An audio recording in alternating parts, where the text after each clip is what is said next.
الحمد لله نحمده ونستعينه من يهده الله فلا مضل له ومن يضلل فلا هادي له ونشهد أن لا إله إلا الله وحده لا شريك له ونشهد أن محمدا عبده ورسوله أما بعد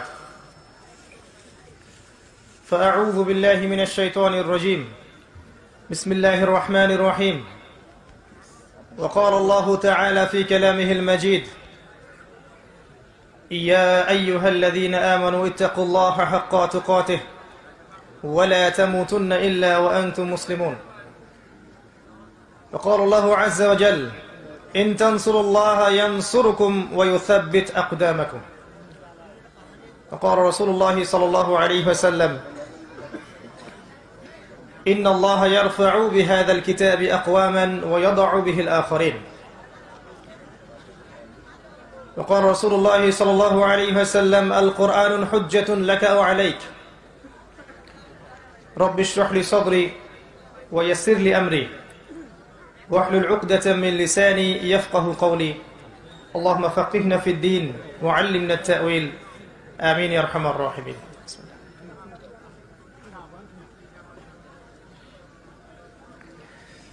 আলহামদুলিল্লাহ যাবতীয় প্রশংসা এবং গুণগান একমাত্র মহিয়ান ও গরিয়ান আল্লাহ সুবহানাহু ওয়া তাআলার জন্য, যে আল্লাহ রাব্বুল আলামিন আমাদেরকে মুসলিম পরিবারে জন্মগ্রহণ করার তৌফিক দান করেছেন, যে আল্লাহ সুবহানাহু ওয়া তাআলা নাজিল করেছেন মহাবিশ্বের মহাবিশ্বয় মহাগ্রন্থ আল কুরআনুল কারীম, যে আল্লাহ পাক ছাড়া ইবাদতের যোগ্য দ্বিতীয় কোনো হক ইলাহ বা মাবুদ নেই, যে আল্লাহ পাক আজকে আমাদেরকে সুস্থ শরীরে এই মাহফিলে আসার তৌফিক দান করেছেন, এবং যে আল্লাহ রাব্বুল আলামিন মুহাম্মদ সাল্লাল্লাহু আলাইহি ওয়াসাল্লামের মতো রাসূল প্রেরণ করেছেন, আমরা সবাই শুকরিয়া আদায় করি, বলি আলহামদুলিল্লাহ। আলহামদুলিল্লাহ। অগণিত অসংখ্য দরুদ এবং সালাত বর্ষিত হোক মহান আল্লাহ প্রেরিত সর্বশেষ নবী এবং চূড়ান্ত নবী মানবতার মুক্তির দূত মুহাম্মদুর রাসূলুল্লাহ সাল্লাল্লাহু আলাইহি ওয়াসাল্লামের প্রতি। আমরা দরুদ পাঠ করি আল্লাহুম্মা সাল্লি আলা মুহাম্মদ ওয়া আলা আলি মুহাম্মদ কামা সাল্লাইতা আলা ইব্রাহিম ওয়া আলা আলি ইব্রাহিম ইন্নাকা হামিদুম মাজিদ। আল্লাহুম্মা বারিক আলা মুহাম্মদ ওয়া আলা আলি মুহাম্মদ কামা বারাকতা আলা ইব্রাহিম ওয়া আলা আলি ইব্রাহিম ইন্নাকা হামিদুম মাজিদ। আমার প্রাণপ্রিয় সভাপতি, মাননীয় এলাকার প্রতিনিধিবৃন্দ, উপস্থিত যুবক ভাইরা, পর্দার আড়ালে মা বোনেরা, আপনারা কেমন আছেন? আলহামদুলিল্লাহ আলা কুল্লি হাল ওয়া ফি কুল্লি মাকান। আল্লাহ সুবহানাহু ওয়া তাআলা বলেছেন সূরা ইব্রাহিমের মধ্যে, আউযু বিল্লাহি মিনাশ শাইতানির রাজীম, লাইন শাকারতুম লাযীদান্নাকুম, তোমরা যদি শুকরিয়া আদায় করো, কৃতজ্ঞতা প্রকাশ করো, আমি তোমাদের প্রতি আমার নিয়ামতকে বাড়িয়ে দেব। ওয়ালা ইন কাফারতুম, কিন্তু তোমরা যদি কুফরি করো, অস্বীকার করো, মনে রাখবে ইন্না আযাবি লাশাদীদ, আমার আযাব, শাস্তি বড় কঠিন। আল্লাহ রাব্বুল আলামিন একই সাথে গফুরুর রহিম আবার শাদীদুল ইকাব, তিনি পরম করুণাময় অসীম দয়ালু বটে, আবার সে আল্লাহ পাক কঠিন শাস্তিদাতাও বটে।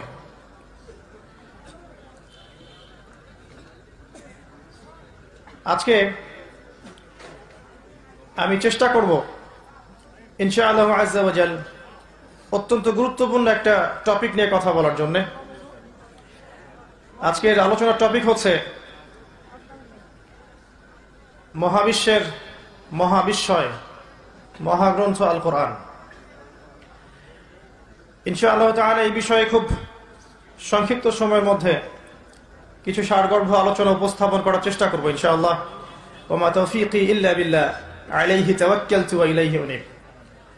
আল্লাহ রাব্বুল আলামিনের কাছে দোয়া করছি আল্লাহ পাক যেন আমাদের প্রত্যেককে আলোচনা শুনে বুঝে আমল করার তৌফিক দান করেন। আমিন।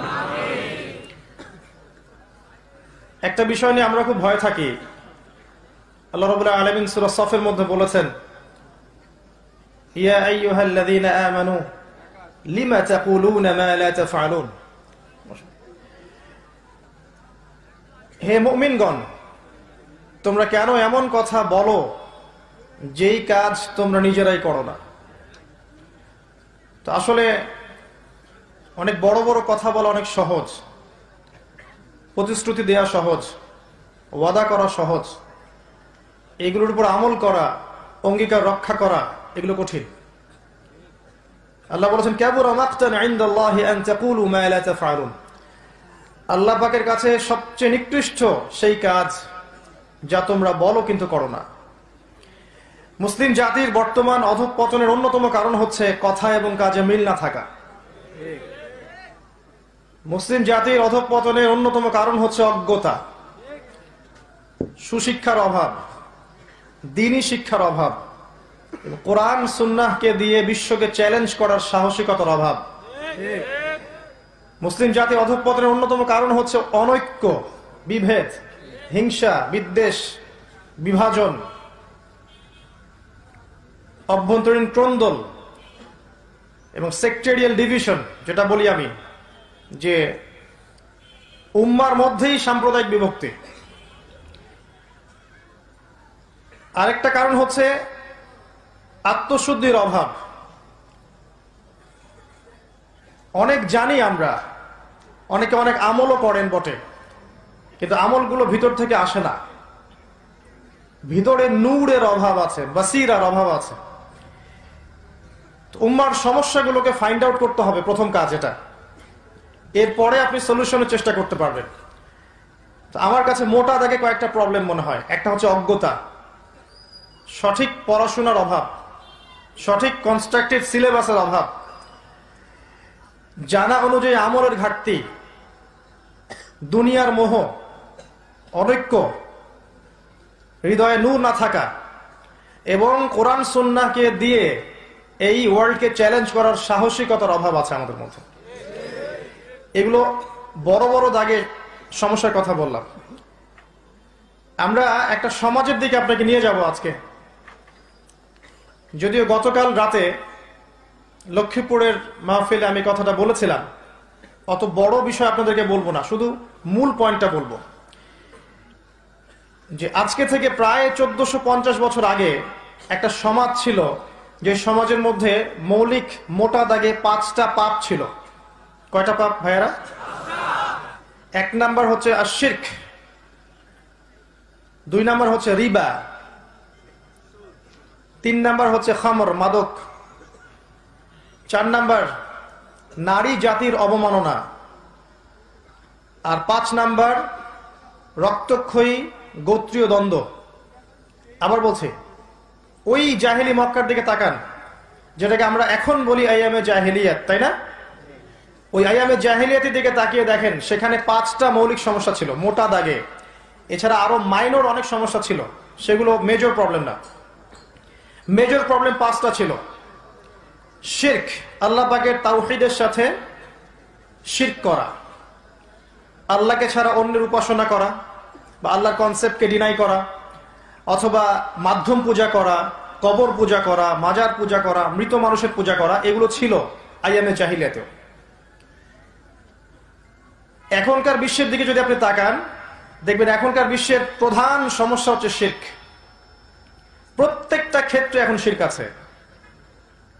ইবাদতে শিরক আছে, আপনার পারিবারিক জীবনে শিরক আছে, সামাজিক আচার অনুষ্ঠান সংস্কৃতির মধ্যে শিরক আছে, আপনার ইকোনমিক্সের মধ্যে শিরক আছে, মুআমালাতের মধ্যেও শিরক আছে। মুআমালাতের শিরকটা কেমন? আপনি আল্লাহর হালালকে হারাম করেছেন, আল্লাহর হারামকে হালাল করেছেন, এটা শিরক। সূরা তাওবা পড়ে দেখেন 31 নম্বর আয়াতে আল্লাহ পাক বলেছেন, 29, এরকম হতে পারে, আমি হাফেজ নই। এটা প্রথম। 2 নম্বর প্রবলেমটার দিকে তাকান, রিবা বা সুদ। এখনকার ওয়ার্ল্ড যে অ্যাফেয়ার্স চলছে, এই বিশ্বের ইকোনমিক সেকশনে সবচেয়ে বড় সমস্যা হচ্ছে রিবা বা সুদ। যদি অনেক দিন বলেছি আমি অনেক লেকচারে, হয়তো কারো ভালো লেগেছে বা কারো ভালো লাগে নাই, কিন্তু আমি কারো প্রতি বিদ্বেষ পোষণ করে এই আয়াতটা তেলাওয়াত করিনি। ফাযাক্কির ইন্নামা আনতা মুযাক্কির, তুমি উপদেশ দাও, তুমি শুধু উপদেশ দাতা। লাস্তা আলাইহিম বিমুসাইতির, তুমি কারো প্রতি দারোগা নও। একজন দায়ীর কাজ এটা, নবীর কাজ এটা, নবীওয়ালা কাজ যারা করবেন তাদের কাজ এটা। এমনকি ফিরআউনের মতো বড় কাফেরকে যখন দাওয়াত দিতে যাচ্ছেন মুসা আলাইহিস সালাম, আল্লাহ পাক বলছেন ইযহাব ইলা ফিরআউনা ইন্নাহু তাগা, তুমি ফিরআউনের কাছে যাও, সে সীমা লঙ্ঘন করেছে। আর ফিরআউনের চেয়ে বড় কোনো আল্লাহদ্রোহী এই পৃথিবীতে ছিল না। তুমি ফিরআউনের কাছে যাও, সে সীমা লঙ্ঘন করেছে, কিন্তু ফাকুলা লাহু কাওলাল লাইয়িনা লাআল্লাহু ইয়াতাযাক্কারু আও ইয়াখশা, তার কাছে গিয়ে নম্র ভাষায় কথা বলো। ফিরআউনের কাছে গিয়ে নম্রভাবে কথা বলো, উগ্রভাবে কথা বলো না। লাআল্লাহু ইয়াতাযাক্কারু আও ইয়াখশা, হয়তোবা সে উপদেশ গ্রহণ করবে, আমাকে ভয় করবে। এটা নবীকে আল্লাহ পাক বলছেন। তাহলে একজন দায়ী যে সমাজ সংস্কারের চেষ্টা করবে, আল্লাহর পথে মানুষকে ডাকবে, তার অ্যাটিটিউড, কথা বলার ভাষা, শব্দ চয়ন এবং যাদেরকে সে দাওয়া দিচ্ছে তাদের সামনে তাকে নরম হতে হবে। আক্রমণাত্মক ভাবে কাউকে আক্রমণ করে কারো মনে কষ্ট দিয়ে বা উস্কানিমূলক কথাবার্তা বলে সমাজ সংস্কার করা যাবে না। নবী সাল্লাল্লাহু আলাইহি ওয়াসাল্লাম সম্পর্কে আল্লাহ পাক বলেছেন, তুমি যদি কঠোর মনের হতে তাহলে মানুষ তোমার কাছ থেকে সরে যেত। এটা আল্লাহর দয়া তোমার প্রতি যে তুমি কোমল মনের মানুষ হয়েছে। তা আমি অনেক দিন একটা তেলাওয়াত করেছি যে আল্লাহ রাব্বুল আলামিন সূরা বাকারার মধ্যে বলেছেন, ইয়া আইয়ুহাল্লাযীনা আমানু, হে ঈমানদারগণ, ইত্তাকুল্লাহ, তোমরা আল্লাহকে ভয় করো।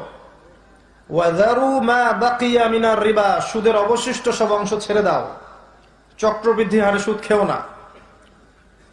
ওয়া ইল্লাম তাফআলু, যদি তোমরা এটা না করো, ফাযানু বিহারবিন মিনাল্লাহি ওয়া রাসূলিহি, তাহলে আল্লাহ এবং তার রাসূলের সাথে যুদ্ধের ঘোষণা শুনে রাখো। ডিসিশন আপনার। আমরা শুধুমাত্র আয়াতগুলো তেলাওয়াত করে শোনাচ্ছি।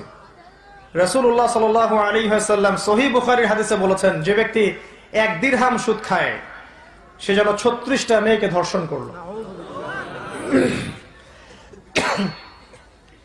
একটা বিখ্যাত হাদিস তো আপনারাও জানেন, সুদের পাপের 73টা শাখা আছে বা 70টা শাখা আছে। 2টা হাদিস। সবচেয়ে নিম্ন শাখা হচ্ছে নিজের মায়ের সাথে জিনা করা।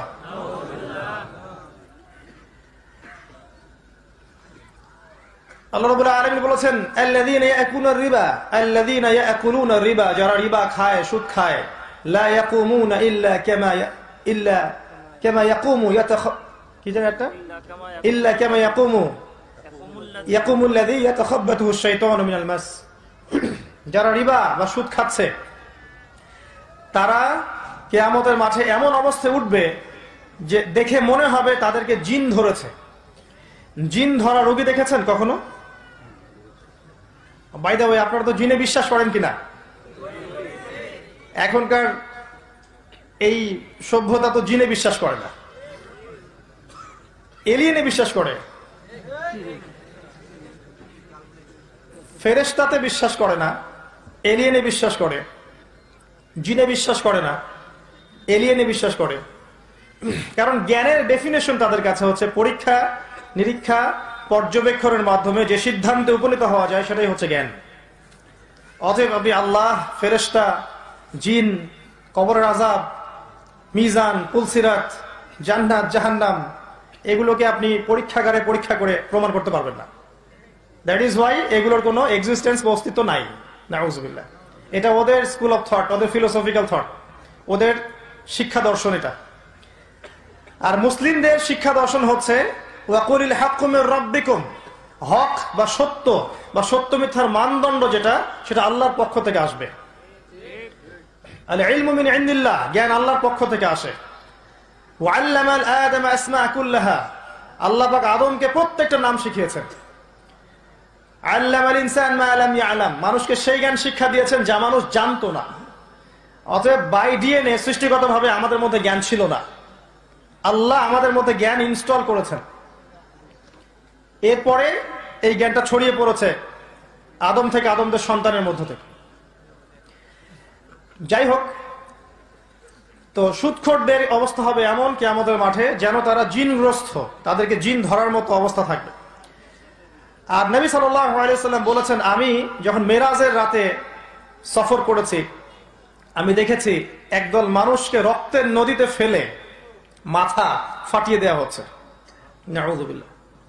আমি জিজ্ঞাসা করলাম, ইয়া জিবরিল, এরা কারা? আমাকে বলা হলো, এরা হচ্ছে আপনার উম্মতের সেই সব ব্যক্তি যারা ছিল সুদখোর। রক্তের নদী কেন? উত্তর দিতে পারবেন? এক্স্যাক্টলি, সুদের মধ্য দিয়ে মানুষের রক্ত চুষে খাওয়া হয়। ইসলামিক ইকোনমিক সিস্টেম যাকাত কেন্দ্রিক, ব্যবসা কেন্দ্রিক, কৃষি ভিত্তিক, দান সাদাকা কেন্দ্রিক, এটা ইসলামিক ইকোনমিক্স এর বেস। আর বর্তমান ইকোনমিক্স এর বেস হচ্ছে রিবা, সুদ। আল্লাহ পাক ব্যবসাকে হালাল করেছেন, রিবাকে হারাম করেছেন। ডিফারেন্সটা কোথায়? ওরা তো বলছে ইন্নামাল বাইউ মিসলু রিবা, ব্যবসা সুদের মতোই। আল্লাহ বলছেন আমি ব্যবসাকে হালাল করেছি, রিবাকে হারাম করেছি। বিজনেসে ইসলামিক ইকোনমিক্স এর মধ্যে একটু বোঝেন, মানি বা টাকা এটা মার্কেটের মধ্যে সার্কুলেট করতে থাকে, ঘুরতে থাকে। মূল যেটা মূলধন টাকা, এটা বাজারে ঘুরতে থাকে। ইসলামিক ইকোনমিক্স এমন, আজকে আপনি ধনী আছেন, কালকে আপনি গরিব হতে পারেন, চান্স আছে। কারণ ব্যবসায় লাভ এবং লসের কি আছে? রিস্ক আছে। চিরস্থায়ী কেউ ধনী থাকতে পারবে না ব্যবসায়, কোনো গ্যারান্টি নাই। আর আজকে যে দরিদ্র, সে কাল ধনী হতে পারে, ব্যবসায় এই সুযোগ আছে। ইসলামিক মনিটারি সিস্টেমের মধ্যে মানি বা টাকা মার্কেটের মধ্যে সার্কুলেট করতে থাকে, ঘুরতে থাকে। এখানে চিরস্থায়ী ধনী হওয়ার সুযোগ নাই বা চিরস্থায়ী দরিদ্র থাকারও সম্ভাবনা নাই। এটা আল্লাহর হাতে। রিজিকটা কার হাতে? তখন আল্লাহর হাতে। তখন আল্লাহ আপনাকে রিজিক দিবেন। ওই ব্যবসার, ওই মার্কেটের উপরে আল্লাহ কন্ট্রোল করবেন। আর যখন আপনি রিবায় চলে গেছেন, এখানে মানি টাকা সার্কুলেট করবে না, বরং এখানে ধনী ডে বাই ডে আরো ধনী হতে থাকবে, আর দরিদ্ররা ডে বাই ডে আরো পভার্টি এবং ডেস্টিটিউশনের মধ্যে যেতে থাকবে। এটাই আল্লাহ পাক হারাম করেছেন, কারণ এটা সবচেয়ে বড় জুলুম বটে। আর যদি এমন হয় ধনীরা ধনী হতেই থাকছে এবং তাদের জাকাতও দিচ্ছে না, তাহলে অবস্থা চিন্তা করেন কি হতে পারে। তো এই হচ্ছে বেসিক ডিফারেন্স। আজকের টপিক ইকোনমিক্স না, না হলে এটা নিয়ে আমি ইনশাআল্লাহ 2 ঘন্টা কথা বলতে পারবো। তো সমস্যাটা হচ্ছে এখানে মানি সার্কুলেট করে না রিবার মধ্যে। এই কারণে ধনীরা চিরস্থায়ী ধনী হতে পারে। এই কারণে ওই সব ধনীদের হাতে কোনো কোনো ক্ষেত্রে একটা বড় রাষ্ট্র পর্যন্ত জিম্মি হয়ে যেতে পারে। এটাকে বলে ক্যাপিটালিজম বা পুঁজিবাদ। এর অপোজিশনে একটা মতবাদ চালু করা হয়েছিল, যেটাকে আমরা কমিউনিজম বলে থাকি। ওই চায়না এবং রাশিয়া যার উপর দাঁড়িয়ে আছে, যদিও বা এই মতবাদটা 100% ইসলামের সাথে সাদৃশ্যপূর্ণ নয়, অনেক পার্থক্য আছে, তারপরেও এর উপর দাঁড়িয়ে চায়না রাশিয়া উন্নতি করেছে। আজকে সারা বিশ্বের দিকে তাকিয়ে দেখেন, বাজার নিয়ন্ত্রণ করছে কারা? চাইনিজরা। ওরা কিন্তু পুঁজিবাদে নাই, ওরা আছে কমিউনিজমের উপরে। ইকোনমিক্স একটা খুব গভীর সাবজেক্ট, যেটা নিয়ে পড়াশোনা করা উচিত এবং আমাদের মাদ্রাসায় পড়ানো উচিত। রিবার কথা বলতে গিয়ে কথাগুলো বলে ফেললাম, যে রিবা মার্কেটের মধ্যে মানি সার্কুলেট হতে দেয় না। এই কারণে আল্লাহ পাক এটাকে হারাম করেছেন, রক্ত চুষে খাওয়ার মতো। এই জন্য রক্তের নদীতে ফেলে আপনাকে শাস্তি দেওয়া হবে, নাউযুবিল্লাহ। এটা ছিল 2 নম্বর সমস্যা। 3 নম্বর ছিল মাদক। তাকিয়ে দেখেন, আজকের বিশ্বের দিকে তাকিয়ে দেখেন, যুব সমাজের সবচেয়ে বড় সমস্যা কি? অধঃপতনের মাদক। যুবকদের অধঃপতনের অন্যতম কারণ হচ্ছে মাদক, পর্নোগ্রাফি, হারাম অ্যাফেয়ার্স, যেটা আমরা খুব পছন্দ করি। এখন কোন কোন ক্ষেত্রে সহি প্রেমও চলছে, নাউযুবিল্লাহ। দিনদার ভাইয়ের সাথে দিনী বোনের প্রেম, এটা সহি প্রেম নাকি? নাউযুবিল্লাহ। তো হারাম অ্যাফেয়ার্স সমস্যা। যুবকদের একটা সমস্যা হচ্ছে পারিবারিক সাপোর্টের অভাব। পারিবারিক সাপোর্টের অভাবে এদের মানসিকতাগুলো বিক্ষিপ্ত হয়ে যায়, হতাশায় তারা ভোগে। যখন তারা হতাশায় ভোগে তখন মাদকের কাছে যায়, গার্লফ্রেন্ডের কাছে সুখ না পেলে তখন মাদকের কাছে আসে, কখনো কখনো মিউজিকের কাছে যায়। এগুলো থেকে যখন চরিত্র খারাপ হয়ে যায় তখন পর্ন দেখা শুরু করে। একটা ছ্যাঁকা খেয়ে গেলে তখন মেয়েদেরকে আর ভালো লাগে না, তখন মনে হয় যে আমি আর বিয়ে শাদী কিছু করব না, সারা জীবন এগুলা খারাপ কাজ করেই বেড়াবো। মেয়েরা আসলে ভালো না, আমি কিন্তু বলিনি মেয়েরা ভালো না। কিছু মানুষ তখন মনে করে যে মেয়েরা আর ভালো না, এখন মেয়েদের সাথে হালাল সম্পর্কের দরকার নাই, খালি হারাম সম্পর্ক করব, জীবনটা পার করে ফেলাবো। ধনীর দুলাল হলে আরো মুশকিল, তখন চলে যাবে বারে, বিয়ার খাবে, হুইস্কি খাবে, অ্যালকোহল খাবে, মারামারি করবে, গুন্ডা মাস্তানি করবে। আর কোনো কোনো ক্ষেত্রে গুন্ডা মাস্তানি করে আবার কেরিয়ারও ভালো হয়ে যায়। অনেক সময় যে যত বড় গুন্ডা হতে পারে তার কেরিয়ার তত ভালো হয়ে যায়।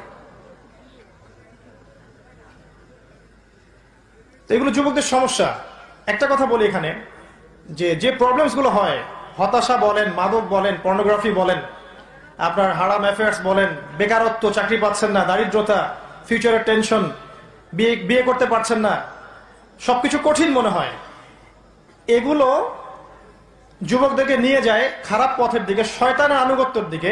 তখন তারা মনে করে এখানে গেলে মনে হয় সুখ পাবো, মনে হয় মিউজিকে সুখ পাবো, হয়তো মাদকে সুখ পাবো, বা গার্লফ্রেন্ডের কাছে গেলে সুখ পাবো, বা বড় পলিটিক্যাল পাওয়ার অ্যাচিভ করতে পারলে আমি সুখ পাবো, স্ট্যাটাস বাড়বে। বা অনেকে ধনী হওয়ার জন্য হারাম রাস্তা খোঁজেন, দ্রুত টাকা আর্ন করার জন্য। বিশ্বাস করেন ভাই, এগুলো আপনাকে চিরস্থায়ী সুখ শান্তি দিবে না। এগুলো সাময়িক একটা নেশা দিতে পারে, মাদকের মতো একটা সাময়িক নেশা, ঘোর দিতে পারে। চিরস্থায়ী সুখ শান্তি এবং সাকিনা কে দিবে জানেন? আল্লাহ রাব্বুল আলামিন। তার মাধ্যম হচ্ছে আল কোরআন এবং রাসূলুল্লাহ সাল্লাল্লাহু আলাইহি ওয়াসাল্লামের সুন্নাহ। আপনি সমস্ত এইসব উৎসগুলোকে ছেড়ে ফেলেন, ফেরে হাতের মধ্যে কোরআন ধরেন, দেখবেন মনের মধ্য থেকে প্রশান্তি পাচ্ছেন। কোরআন আপনাকে এত প্রশান্তি দিবে, এত সুখ দিবে, মনে এমন নূর নিয়ে আসবে, সারা দুনিয়া যদি আপনার থেকে দূরে চলে যায় আপনার কিচ্ছু মনে হবে না। আপনার আপনজনরা যদি আপনাকে নাও বোঝে আপনার কিচ্ছু মনে হবে না। আপনি হকের উপর থাকার পর দেখবেন সবকিছু সংকীর্ণ হয়ে আসছে, সবাই আপনাকে ছেড়ে চলে যাচ্ছে, ভালো মন্দ বলছে, পরিবার থেকে বাধা পাচ্ছেন, সমাজ থেকে বাধা পাচ্ছেন, পিতা মাতা বাধা দিচ্ছে, গার্লফ্রেন্ড ছেড়ে চলে গেল, চাকরি পাচ্ছেন না, দাঁড়িয়ে রাখছেন বলে বিয়ে হচ্ছে না। তো দেখবেন আপনার মনে তারপর একটা শান্তি কাজ করবে, কারণ আপনি কোরআন ধরে আছেন। আমি এই কথাগুলো এই জন্য বলতে পারি বিকজ আমি আপনাদের বয়সী, আর আপনারা জানেন না যে আমার আব্বা মারা গেছেন আমার বয়স যখন 7 বছর, তখন থেকে নিয়ে এই যে 30 বছর পর্যন্ত আমাকে কতগুলো স্ট্রাগলের সিঁড়ি পার হয়ে এই জায়গায় আসতে হয়েছে। আমাকে কেউ কখনো একটা ইসলামিক বই হাদিয়াও দেয়নি, বিশ্বাস করলেন? একটা বই, পুরো বংশ মিলে একটা ইসলামিক বই কেউ কিনে আমার হাতে তুলে দেয়নি, এটা পড়ো আল্লাহ তোমাকে হেদায়েত দিবে। আমার এই লেকচার হয়তো তারাও শুনবে, তারাও স্বীকার করবে কথাটা। তবে আমার আব্বা যতদিন বেঁচে ছিলেন, আল্লাহ পাক তাকে জান্নাতবাসী করুন, তিনি আমার শুরুটা করেছিলেন কোরআন দিয়েই, আলহামদুলিল্লাহ। তো এই জন্য আমি আপনাদের সাইকোলজি গুলো ভালো বুঝি। তো এই মাদকটা এখনকার বিশ্বের দেখবেন প্রধান সমস্যা যুবকদের অধঃপতনের। 1 নাম্বার কি প্রবলেম বলেছিলাম? শিরক। 2 নাম্বার সুদ। 3 নাম্বার হচ্ছে এই যে মাদক।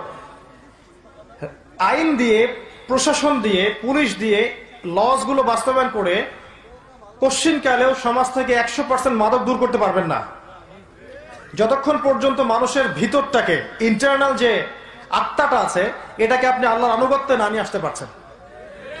যখন দেখবেন যুবকরা এসব থেকে মুখ ফিরিয়ে আল্লাহর কোরআনকে ধরেছে হাতে, নামাজ পড়ছে 5 ওয়াক্ত, দান সাদাকা করছে, কোরআন তেলাওয়াত করছে, রোজা রাখছে, দাড়ি ছেড়ে দিয়েছে, টাকনুর উপর কাপড় পরছে, হারাম অ্যাফেয়ার ছেড়ে দিয়েছে, হালাল খাচ্ছে, অটোমেটিক দেখবেন এই যুবক কশ্চিনকালেও মাদকের কাছে যাবে না। কিচ্ছু করতে হবে না, শুধু মানুষের অন্তর জগৎটাকে পরিবর্তন করতে হয়। এটাই ছিল নবীদের কাজ। তারা এসে মানুষের আত্মাটাকে, আমাদের নবী সাল্লাল্লাহু আলাইহি ওয়াসাল্লাম আগে মানুষের মস্তিষ্কটাকে, আত্মাটাকে পরকালমুখী করেছেন। দুনিয়া থেকে পরকালমুখী করেছেন, মানুষকে বুঝিয়েছেন যে তোমাকে মৃত্যুবরণ করতে হবে, কবরে সওয়াল জবাব হবে, জান্নাত জাহান্নামের বিষয় আছে, আল্লাহর সামনে দাঁড়িয়ে তোমাকে জবাবদিহি করতে হবে। এই চেতনা যখন ঢুকবে ভিতরে, অটোমেটিক দেখবেন মানুষ পাপ থেকে দূরে আছে। এরপরও পাপ হতে পারে, তখন পাপের শাস্তি হবে, আইন হবে, বিচার হবে। চতুর্থ সমস্যা ছিল ওই যুগের নারীর অবমাননা। এর কেউ হার মানিয়েছে।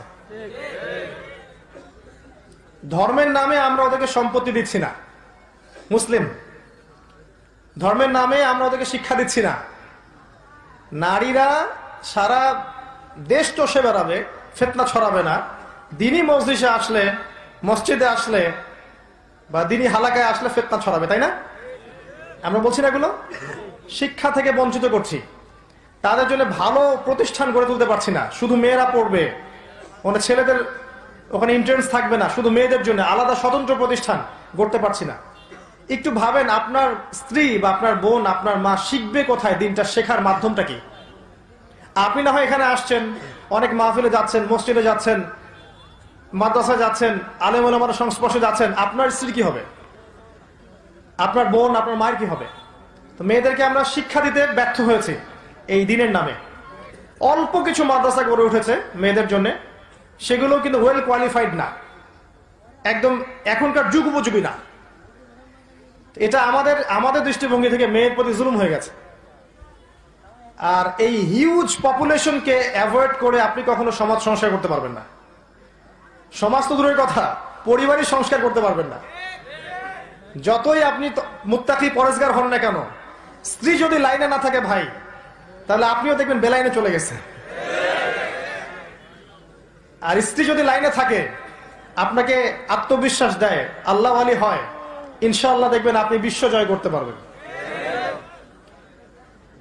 আল্লাহ পাক আমাদের মা বোনদেরকে হেদায়েত দান করুন এবং তাদেরকে যাবতীয় অবমাননা থেকে আল্লাহ পাক হেফাজত করুন। এগুলোর বাইরেও আছে অশ্লীলতা। আজকে মেয়েদেরকে আমরা বেহায়ার মতো নামিয়ে দিয়েছি, পর্দার বালাই নাই, ফ্রি মিক্সিং, কো এডুকেশন, কো কারিকুলাম অ্যাক্টিভিটিস সব একসাথে চলছে। যেখানে যাবেন সেখানেই নারী, রাস্তাঘাটে, মার্কেটে, সিনেমা হলে, ব্যাংকে, এভরি সিঙ্গেল সেক্টর। বললে শেষ করতে পারবো না। আর বললে আমার মুখ দিয়ে এমন কিছু শব্দ বের হয়ে যেতে পারে যেটা হয়তো অনেকের পছন্দ হবে না। তো প্রত্যেকটা জায়গায় আল্লাহ পাক কখনো বলেননি যে মেয়েরা এই অধিকার পাবে না। আল্লাহর বক্তব্য শুধু এতটুকু ছিল, তারা তাদের ক্ষেত্রে স্বতন্ত্র স্বাধীন। মেয়েরা মেয়েদের কর্মক্ষেত্রে স্বতন্ত্র স্বাধীন, মেয়েরা মেয়েদের স্কুল কলেজে স্বতন্ত্র স্বাধীন। তারা সেখানে তাদের মতো করে পড়বে। নারী টিচার থাকবে, মহিলা টিচার থাকবে। যখন চাকরি বাকরি করবে, সেখানে ব্যবসা বাণিজ্য করবে, সেখানে মহিলারা থাকবে। ফ্রি মিক্সিংটাকে আল্লাহ পাক অ্যালাউ করেন নাই। এটা কি আল্লাহর অপরাধ? এটা করে আল্লাহ পাক কি ভুল করেছেন? নাউজুবিল্লাহ। আল্লাহ পাক ইসলাম এভাবে নাজিল করে কি আমাদেরকে পিছিয়ে দিয়েছেন? এগিয়ে নিয়ে আপনারা করলেনটা কি করলেন? মহিলাদের পুরুষের ফ্রি মিক্সিং হলো, শিশু বয়স থেকে নিয়ে একদম চাকরি পর্যন্ত সব ফ্রি মিক্সিং। আর পর্দা উঠিয়ে দিলেন আস্তে আস্তে করে। উঠিয়ে দিলেন কারা? পরিবারের কর্তারা উঠিয়ে দিল। পরিবারের লোকরা পর্দার দিকে খেয়াল করছে না। উঁচু লেভেলে আঙ্গুল তোলার সময় পরে আগে নিজের দিকে দেখেন না, পরিবারে পর্দা উঠিয়ে দিলেন। আর দায়ুসের মতো আচরণ করছি, পরিবারে বেহায়াপনা, অশ্লীলতা, অপসংস্কৃতি। মনে করছে আমার মেয়েটা ছোট, বড় হলে ঠিক হয়ে যাবে। বড় হতে হতে দেখা গেল ও 4-5টা বয়ফ্রেন্ড চেঞ্জ করে ফেলছে। তো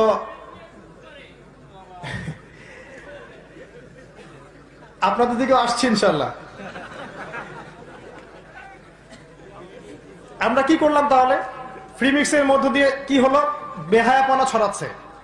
যখন আপনি নারীদেরকে এভাবে ছড়াবেন, পরিবারের ক্ষেত্রে হোক, সমাজের ক্ষেত্রে হোক, আস্তে আস্তে যেটা হবে যে ছেলে মেয়ের মধ্যে একটা চৌম্বক আকর্ষণ আল্লাহ পাক সৃষ্টি করে দিয়েছেন। এর ফলশ্রুতিতে দেখা যাবে যে সমাজে দুর্ঘটনা ঘটবে, নারী পুরুষের মধ্যে হারাম অ্যাফেয়ার্স হবে, জেনা বাড়বে, পরকিয়া বাড়বে। আর এই যে পর্নোগ্রাফি যে ছড়িয়ে দেওয়া হয়েছে, পর্নোগ্রাফির মধ্য দিয়ে মানুষকে আর মানুষ রাখা হয় নাই, মানুষকে বানানো হয়েছে পশু। একটু বোঝেন, যারা পর্ন আসক্ত তারা একটা মেয়ের দিকে এই দৃষ্টিতে তাকাতে পারে না যে সে একটা মানুষ। সে যখন তাকায় মনে হয় একটা ভোগের বস্তু, একে ভোগ করতে হবে, তাকে সম্মান দিতে হবে, বা সে একটা আলাদা মানুষ, তার একটা আত্মা আছে, তার একটা সত্তা আছে, এই কনসেপ্ট থাকে না। মনে হবে সে ভোগের বস্তু। এটা কিন্তু পরিকল্পিতভাবে সারা বিশ্বে ছড়িয়ে দেওয়া হয়েছে, যাতে করে নারীকে নারী মনে না করে পুরুষরা। এবং যখন এরকম সেন্টিমেন্ট তৈরি হবে তখন ধর্ষণ বাড়তে থাকবে, এবং দেখবেন ডে বাই ডে এটা বাড়ছেই আর বাড়ছে আর বাড়ছে। আইন দিয়ে আপনি পারবেন না ডমিনেট করতে যতক্ষণ পর্যন্ত সমস্ত পর্ন সাইট বন্ধ করছেন। রুলস করে যতক্ষণ পর্যন্ত সমস্ত পর্ন সাইট বন্ধ না করছেন, ধর্ষণের সংখ্যা কমবে না। ছেলেদেরকে দোষ দিয়ে লাভ নাই যে ছেলেদের মনে রোগ আছে। যখন একটা ছেলে, এখন তো মেয়েরাও পর্ন দেখে, সবাই, ছেলে মেয়ে সবাই, এরা যখন রাতের বেলা প্রত্যেক রাতে এগুলো দেখতে থাকবে, ওর মাইন্ডসেটটা পরিবর্তন হয়ে যাবে। ভালোবাসাকে যৌনতা দিয়ে পরিবর্তন করে দেওয়া হয়েছে। ভালোবাসা, এই যে ভালোবাসা, স্ত্রীর প্রতি একটা ভালোবাসা, মহব্বত, দেখবেন ওটাকে একটা যৌনতা দিয়ে পরিবর্তন করে দেওয়া হয়েছে। ওই যৌনতাকে মনে করা হয় এখন ভালোবাসা। নাউজুবিল্লাহ। সেটা অন্য একটা বিষয়। যেসব পরিবারের স্বামী স্ত্রীর মধ্যে মধুর সম্পর্ক আছে, তাদের জীবনটা আর যাদের মধ্যে এই সম্পর্ক নাই তাদের জীবনকে এক। যারা বিয়ের আগে কখনো কোনো মেয়েকে স্পর্শ করেনি, একটা মেয়েকে দিনের কারণে ভালো লেগেছে, ভালোবেসেছে, বিয়ে করেছে, তাদের সংসারটা সুখী না? আর যারা বিয়ের আগে অনেকগুলো মেয়ের সংস্পর্শ পেয়েছে, অনেকগুলো প্রেম করেছে, অ্যাফেয়ার্স হয়েছে, জেনা হয়েছে, পরে গিয়ে একটা বিয়ে করেছে, ওর সংসার কি সেম হবে? তো এখানে ভালোবাসাকে যৌনতা দিয়ে পরিবর্তন করা হয়েছে। এই কাজটা করেছে পর্নোগ্রাফি। এর মূল রূপকার কে জানেন? বাংলাদেশ না, এর মূল রূপকার হচ্ছে পশ্চিমা বিশ্ব। বিশ্বের যত বড় বড় ফাসাদ, রিবা বলেন, পর্নোগ্রাফি বলেন, মাদক বলেন, শিরক বলেন, ইকোনমিক স্যাংশন বলেন, বড় বড় যে বিষয়গুলো আছে, ইভেন এই জঙ্গিবাদের কথাই বলেন, সবগুলোর মূল রূপকার হচ্ছে এরা এগুলোর মূল রূপকার। সুকৌশল এগুলোকে তৈরি করে সারা বিশ্বে ছড়িয়ে দিয়েছে ওদের ভিশন বাস্তবায়ন করার জন্য। ভিশনটা কি? They want to rule the world. তারা এই বিশ্বকে শাসন করতে চায়। আর এই বিশ্বকে শাসন করতে গেলে সবচেয়ে বড় বাধা মুসলিমরা, মুসলিম যুবকরা, তরুণরা এবং আল্লাহওয়ালা মানুষেরা। কারণ তারা শিরকের সাথে আপোষ করে না, বেদাতের সাথে আপোষ করে না, হারাম মানতে চায় না, জিনা করতে চায় না, মাদক খেতে চায় না। এরা বাধা দেয়, কথা বলে, রেডিওতে কথা বলে। তো এদের ইন্টারনাল আত্মাটাকে ধ্বংস করে দেওয়ার জন্য মাদক, পর্নোগ্রাফি, রিবা এইসব ছড়িয়ে দেওয়া হয়েছে। আত্মার মধ্য থেকে নূর চলে গেছে। নূর চলে গেলে ঈমান আর কাজ করবে না। আর ঈমানের তেজ যখন কমে যাবে, তখন ওই জাতিটাকে দিয়ে আপনি কোনো চ্যালেঞ্জিং বিষয় আশা করতে পারেন না। আমরা এখানে না বসে যদি এটা সাহাবায়ে কেরামের মজলিস হতো, তারা কখন এগুলোর সাথে আপোষ করতেন? তো এই হচ্ছে বাস্তবতা। তো অনেকগুলো কথা বলে ফেললাম মাঝখানে, আমি মূল প্রসঙ্গে আসি। এই নারীর অবমাননা ওই যুগের চাইতে এখন বেশি হচ্ছে। ধর্মের নামে হোক, অধর্মের নামে হোক, বেহায়াপনার নামে হোক, এই যে ধর্ষণ করা হচ্ছে, জেনা হচ্ছে, ব্যভিচার হচ্ছে, পরকীয়া বাড়ছে। গেট আপ, ড্রেস আপ দেখলে তো মনে হচ্ছে মাশাআল্লাহ সবাই হুর পড়ি নাকি। আরেকটা কথা বলি কষ্ট করে, যে কিছু ডিজিটাল পর্দাও আছে এখন, যেগুলো সমাজে মুসলিমদের মধ্যে ফিতনা ছড়াচ্ছে বেশ। খাস পর্দা করুন করার মতো করে। পোশাকটা এমন হবে না যে পোশাকটা দিয়ে গায়ের কাঠামো বোঝা যায়, 1 নাম্বার। 2 নাম্বার, পোশাকটা এমন হবে না যে পোশাক পরার পরে গায়ের রং বা গায়ের এই যে স্কিন দেখা যায়। আমার এখান থেকে এই অংশ স্কিন দেখা যাচ্ছে কি? এটা পর্দা। এটা